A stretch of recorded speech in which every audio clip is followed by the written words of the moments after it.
खड्गं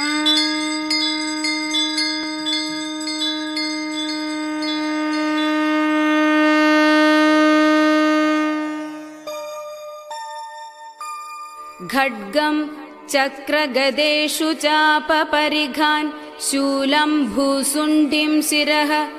शङ्खं सन्ददधिं कुरैस्त्रिनयनां सर्वाङ्गभूषावृतां यामस्तौ स्वपिते हरौ कमलजो हन्तुं मधुं कैडभं नीलाश्मद्युतिमास्य पाददशकां सेवे महाकालिकाम् सद्यश्चिन्नशिर कृपाणमभयं हस्तैर्वरं बिभ्रदिं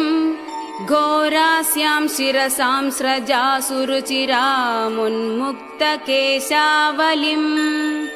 सृक्यासृक्प्रवहां श्मशाननिलयां श्रुत्योशवालं कृतिं श्यामाङ्गीं कृतमेखलां शवकरैर्देवीं भजे कालिकाम्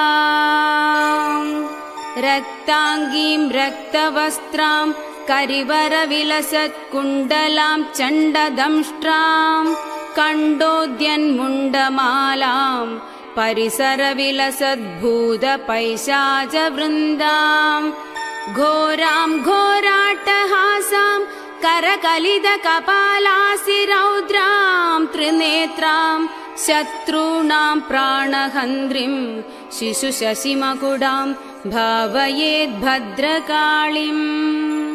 काळीं मेघसमप्रभां त्रिनयनां वेतालकण्ठस्थितां खड्गं खेडकपालदारिगशिरः कृत्वा कराग्रेषु च भूतप्रेतपिशाचमातृसहितां मुण्डस्रजालं कृतां वन्दे दुष्टमसूरिकादिविपदां संहारिणीम् ईश्वरीम्। ॐ ह्रीं भं भद्रकाल्यै नमः।